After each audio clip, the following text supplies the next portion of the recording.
스킨 코팅으로 구조를 갖는 필름을 제조하는 방법에 대해서 말씀드리겠습니다.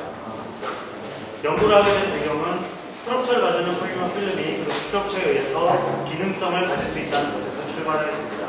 이전에 발표된 결과들에 의하면 블로코 폴리머가 가지는 나노 스트럭처는 한쪽 도메인을 선택적으로 앱칭하여 이노게닉 그로스 매스크로 사용될 수 있음이 보고되었고, 폴리프로필렌 필름을 플랫하게 제조하지 않고 러프한 필름을 제조했을 때문에 기존의 컨택 앵글보다 컨택 앵글이 매우 커지는 슈퍼 하이드로포빅 성질을 가질 수 있음이 보고되었습니다. 그리고 PS, PMMA 블렌드를 스킨 코팅하여서 나노 상분리를 시키고 PS 페이지를 선택적으로 엣칭하여 포러스한 필름을 만들고 굴절률을 낮게 하여 엔티 리프렉션 필름으로 사용될 수 있는 결과가 보고되었습니다. 따라서 저는 이렇게 제어된 스트럭처를 가지는 필름을 간단하게 단일 공정에 의해서 제조할 수 있는 방법에 대해서 생각하였고, 폴리머 솔벤트, 논솔벤트 시스템의 스킨 코팅 방법을 제안하게 되었습니다. 그래서 첫 번째 파트에서는 논솔벤트가 베이커 페이지에서 농축되는 논솔벤트 베이커 컨덴세이션에 대해서 말씀드리겠고, 이 경우는 특별히 브레스트 피겨라는 자연 현상을 이용한 것이 되겠습니다. 그리고 두 번째는 논솔벤트가 스킨 코팅 중에 상분리를 일으켜 포러스한 필름을 제조하는 경우에 대해서 말씀드리겠습니다. 첫 번째 파트는 특별히 브레스트 피겨를 이용한 것인데, 논솔벤트가 특별히 물인 경우에 논솔벤트를 포함하는 솔루션을 스킨 코팅할 경우 물과 솔벤트가 같이 증발하면서 서브스트레이트 주변에 휴미디한 레이어를 만들게 됩니다. 이 휴미디한 레이어로부터 증발했던 물이 다시 응축하여 응축된 물방울에 의해서 포러스한 필름을 만드는 경우가 되겠습니다.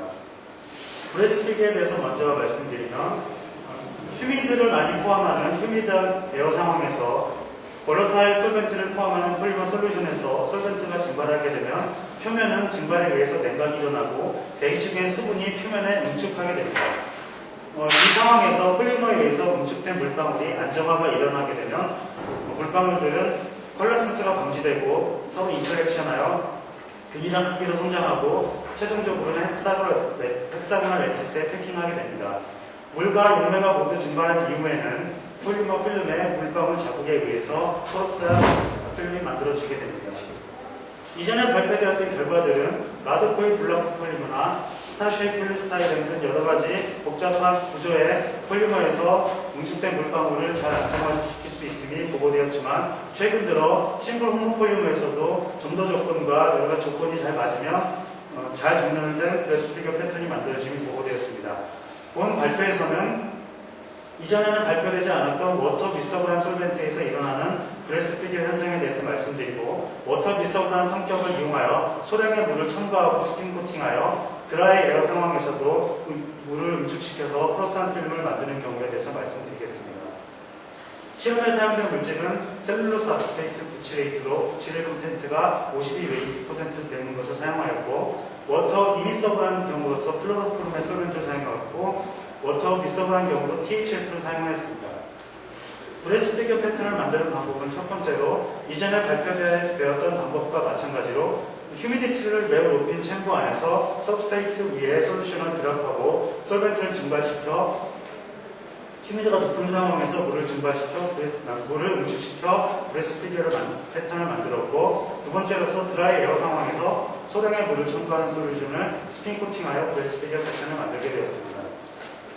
첫 번째로 휴미디티가 95%로 매우 높은 상황에서 솔벤트를 다이렉티브 플레이션 시켜서 만든 브레스트 피겨 패턴입니다. 농도는 0.05g/cc 사용했으며, 워터 이미서블한 경우에는 이전에 발표되었던 결과와 마찬가지로 비교적 균일한 크기의 기공이 헥사고널 레티스에 패킹되어 있는 것을 볼 수 있습니다. 그리고 워터 미서블한 THF의 경우에서도 비교적 균일한 크기의 기공이 헥사고널 레티스에 패킹되어 있는 것을 알 수 있으며, 저배율로 확인하더라도 넓은 면적에서 균일한 기공이 형성되어 있는 것을 보실 수 있습니다. 그러나 이 두 가지 경우에 3차원적인 단면 구조는 다른 양상을 보이게 됩니다. 워터 이미서블한 클로로폼의 경우에는 표면의 기공이 잘 형성되어 있으며 그 밑으로도 멀티레이어의 기공 구조가 형성되어 있는 것을 볼 수 있고, CAB의 벌크 조직은 치밀한 것을 볼 수 있습니다. 그러나 워터 미서블한 THF의 경우에는 표면에는 기공이 잘 형성되어 있으나 그 밑으로는 큰 기공이 형성되어 있고 벌크 조직은 치밀하지 못한 것을 볼 수 있습니다. 이 경우는 다음 밑에 스키매틱에서 잘 설명될 수 있습니다. 워터 이미서브란 경우에는 표면에 물방울이 처음에 응축되고 새로 응축된 물방울에 의해서 이전에 생성되었던 물방울을 밑으로 가라앉게 됩니다. 이 경우 CAB의 물에 응축된 물을 안정화시키는 능력과 클로로폼의 워터 이미서브란 성격에 의해서 폴라센스가 방지돼서 멀티레이어의 기본 구조가 생기고 솔루션과는 물이 섞이지 않으므로 벌크 조직은 치밀하게 형성됩니다. 그러나 워터 미서브란 경우에는 밑으로 가라앉은 물방울들이 폴라센스에 의해서 큰 기공이 생기고 때로는 솔루션과 믹싱이 일어나서 벌크 조직이 치밀하지 못한 것으로 해석이 됩니다. 이 워터 미서브란 솔벤트를 사용했을 경우에 응축된 물방울의 안정화 메커니즘은 표면의 빠른 정도 증가와 빠른 용매의 증발에 의해서 폴라센스가 일어날 수 있는 시간적 여유를 주지 않는 것으로 생각하고 온도를 증가시키고 스핀 코팅을 수행하였습니다. 그리고 또한 워터 미서브라는 성격을 이용하여 다음과 같은 실험의 스킨을 제안하게 되었습니다. THF 솔루션에 소량의 물을 첨가하고 스핀 코팅하게 되면 전체적으로는 대기가 드라이한 상황이라도 증발되던 물에 의해서 서브스트레이트 주변에 휴미드한 레이어를 만들고 이 휴미드한 레이어에서 물이 다시 응축하여 휴미디티가 높지 않더라도 물의 응축에 의해서 포로스한 필름을 제조할 수 있을 것이라고 생각하였습니다. 따라서 저희는 습도를 30%로 낮게 유지하고 0.1g/cc의 농도로 THF 솔루션을 만들고 소량의 물을 첨가하면서 스핀 코팅을 수행하였습니다. RPM에 상관없이 물이 첨가되는 양이 늘어날수록 생성되는 기공이 점차 커지는 것을 알 수 있고 RPM이 증가하면 역시 물의 양이 증가되면서 기공의 크기는 커지는 것을 알 수 있습니다. RPM이 증가하면서 1000rpm에 비해서 생성되는 기공의 크기는 작아지는데 이 경우는 RPM이 증가하면서 용매의 증가 속도가 빠르고 초기의 디플레이션은 원활한 반면에 그로스할 수 있는 시간적인 없기 때문에 해석이 됩니다. 이렇게 얻은 결과를 정량적으로 분석해보면 다음 그래프와 같습니다.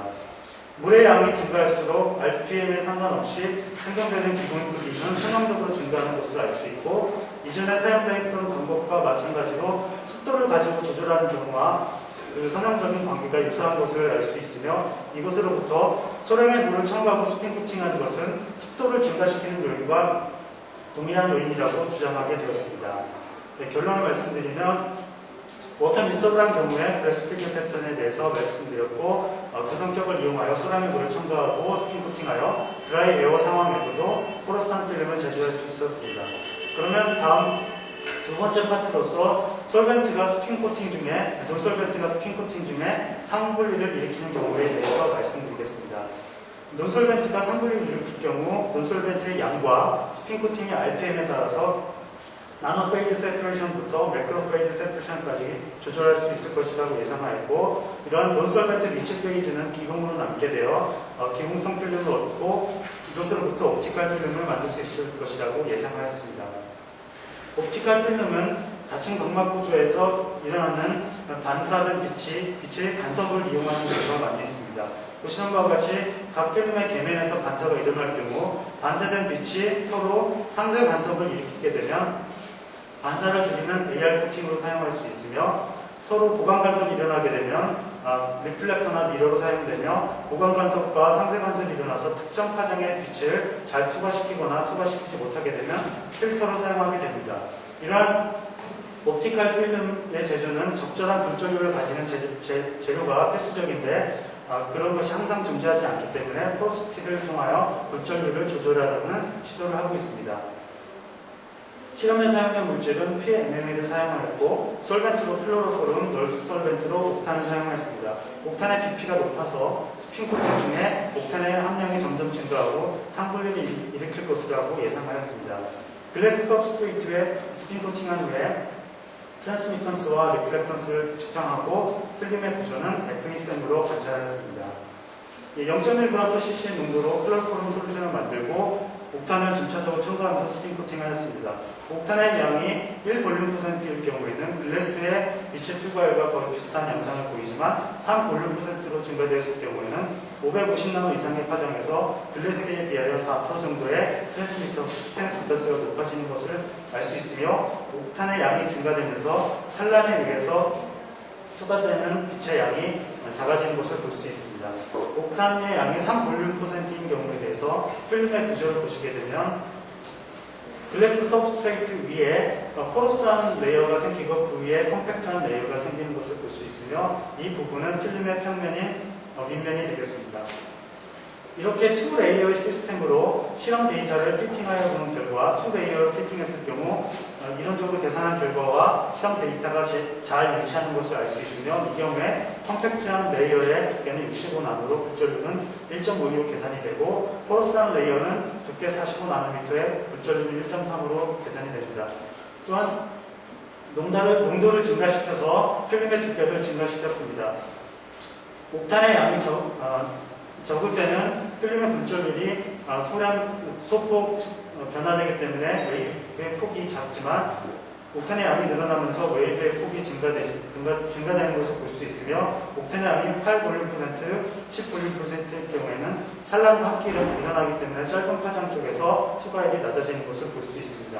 옥탄의 양이 8볼륨%인 경우에 필름의 구조를 보시면 8볼륨%와 10볼륨%인 경우에 가시관수용 영역에서 스펙트럼을 확인하게 되면 8볼륨%인 경우에는 550나노 녹색 파장에서 투과율이 높고 상대적으로 빨간색 부분에서는 투과율이 낮기 때문에 반사는 빨간색과 투과는 녹색을 주로 잘 하게 됩니다.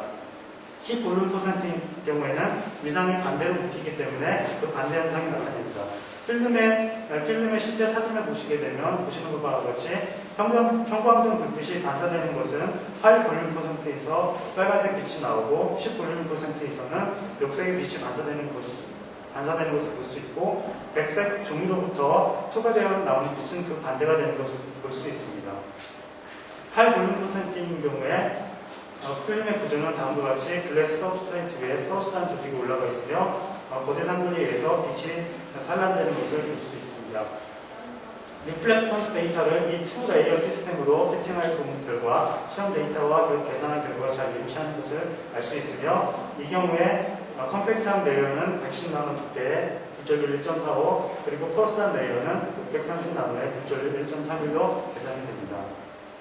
결론을 말씀드리면 폴리머 솔벤트, 논솔벤트의 스핀 코팅에 의해서 2레이어의 필름이 얻어졌으며 컴팩트한 레이어의 고굴절률의 필름이 먼저 오고 포러스한 레이어가 밑으로 오게 되는 결과를 얻었습니다. 그러나 AR 코팅의 관점에서 하이엔이 밑으로 오고 낮은 굴절률의 필름이 위에 오는 것이 또 유리하기 때문에 이러한 것을 구현하기 위해서 솔벤트 베이퍼를 세츄레이션 시키거나 베이퍼를 포함하는 에어 상황에서 스핀 코팅하여 이런 필름을 제조하려고 시도하고 있습니다. 네, 이상입니다.